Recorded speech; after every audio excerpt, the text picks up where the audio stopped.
So, as I said yesterday, I was at the chiropractor, and one of the things that I find interesting about chiropractors is that, going there is very much subjecting yourself to the sales process. Now, it depends on the type of chiropractor. So, for years, we've gone to a chiropractor where basically it was a pay as you can system. So, as long as you went every 2 weeks, you were eligible to stay on their pay as you can plan. And I say plan, I mean basically it was whatever you think a fair price is and that you can afford, and then that's what you pay. And so that's what we did for years. We take our whole family, and so that helped it be a lot more affordable. Now they still got a fair bit of money from us because we went every 2 weeks, right? So, um, but still, it was for a family of eight, like it was very affordable in comparison to most chiropractors. So it was really really awesome from that regard. Um, Now,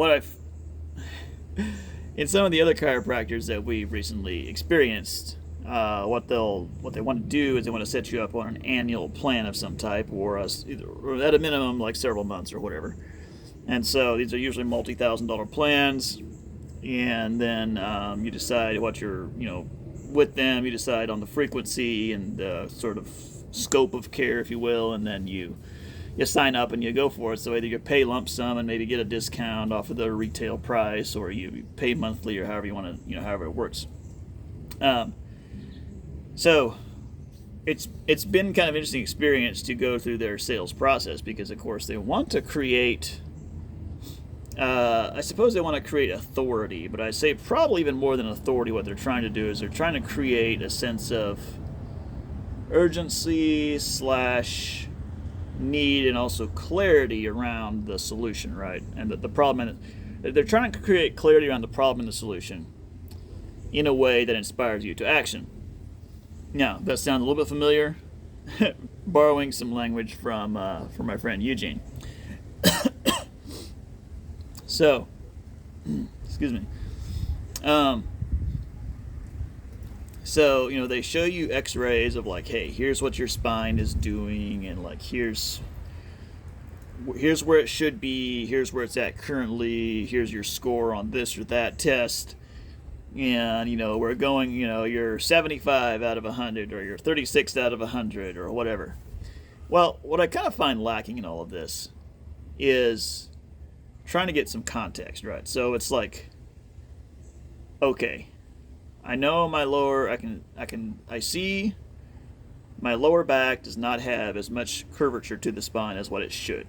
Okay, so I see that's apparently a problem. What kind of a problem is this? Am I going to, most certainly at the age of 80, going to have, herniated discs and all kinds of problems because I didn't do something about this now? Do I have 20 years to start doing some type of corrective treatment? How many other people come in with this exact same problem?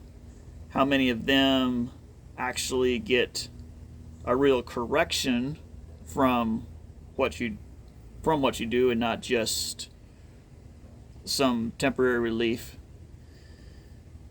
So there's all this, like, all these context things that it's and this is like rampant in a lot of sales presentations. I feel like in theory I could do this with my clients. I could, if they, now I try to be fairly non BS with my clients, but I could, in theory, like, let's say they needed a marketing solution. They want to improve their marketing, okay, or they think maybe they need to improve their marketing, and so I do an audit of the marketing, and I say, look, and let's say I looked at their marketing, and I saw it, and I said, you know what, this is actually working pretty good.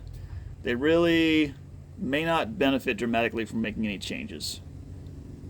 Or maybe they could benefit a little bit by making some changes. And so if I was a sales at all costs kind of person, I could be like, hey, look, there's this one marketing stat over here. Let's say it's your CPM, right? It's your cost per 1,000 impressions. Well, your CPMs are high, and I think they're higher than they should be. I think it's costing you money. I think you need to get your CPMs down. So in order to do that, it's going to cost X number of dollars per month. So let's just make it throw a number out there. Let's say it's going to cost you, you know, Story Pro will come in, we'll fix that problem for you. It's going to cost $5,000 a month, but in the long run, it's going to be good for you because we're going to fix your CPMs, and you should hire me. In fact, you really, really need to hire me. Well, there's potentially ways that I could potentially spin the numbers to be like, I could not give the full picture, right?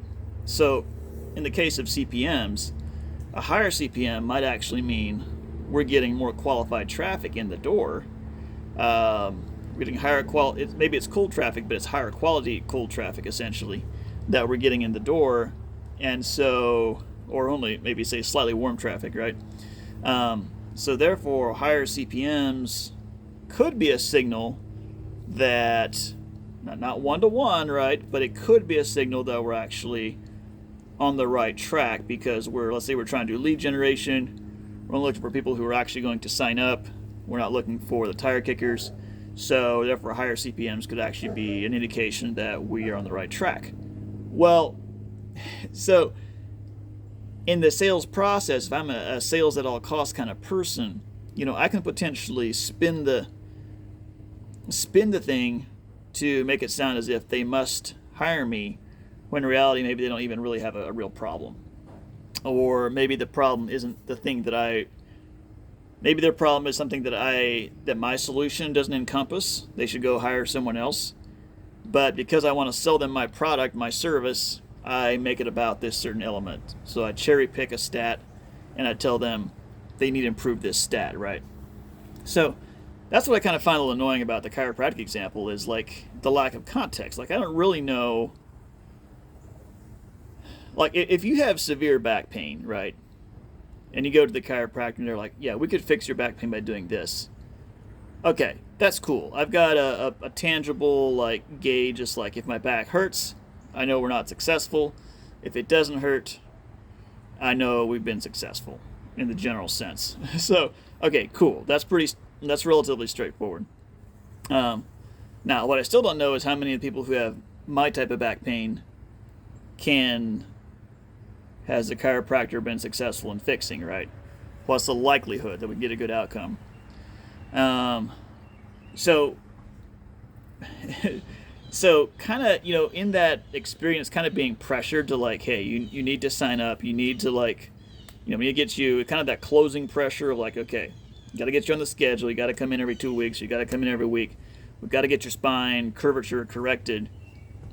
And it's like, well, I feel like I have incomplete information. I find it kind of frustrating for someone who likes to be like well informed. It's kind of irritating that I need to go outside. I need to go to someone else, or I need to go look online and try to kind of decipher like what's the bigger picture here? What's the context? Like, am I going to get the result I'm looking for if I sign up for this, plan of care? So, anyway, I guess it's a good reminder for me to, in my sales process, I don't need to, I don't need, on the one hand, okay, what they do as far as, showing you the x-rays and like, here's what your spine should be doing, here's what it's not doing. Okay, I think that's actually good. I think you need to create clarity around where you're at versus the ideal, or where you're at versus where you could get to. But I think it's good to remember that your customers potentially need context. And I would aspire to be the kind of person of integrity who wouldn't shy away from giving context. In other words, first of all, I'm not going to make that I don't sell you something unless I believe it will genuinely help you. And if I do believe it will genuinely help you, that I will not hoodwink you into letting me help you. So in other words, I will not, like, I could have the quote pure motive, right, of helping you, but then I could use a sort of disingenuous way of explaining why you need help in order to get you to do it. And I don't like that either. So my ideal is if you come to me and you need marketing services, that I am it's a very kind of non BS, like, here's where you're at, here's where you should be, here's what I believe I can do to help you, here are the factors that I can control, here are the factors that I cannot control. If you like what I can control, the promises that I'm making and my commitments, if you like that, and then let's work together. So that is more what I aspire to, rather than assuming that everyone who comes to me that we should work together, and then kind of keeping you in the dark about the bigger picture so that I have the greatest likelihood of making a sale. Like that's not the way I want to operate.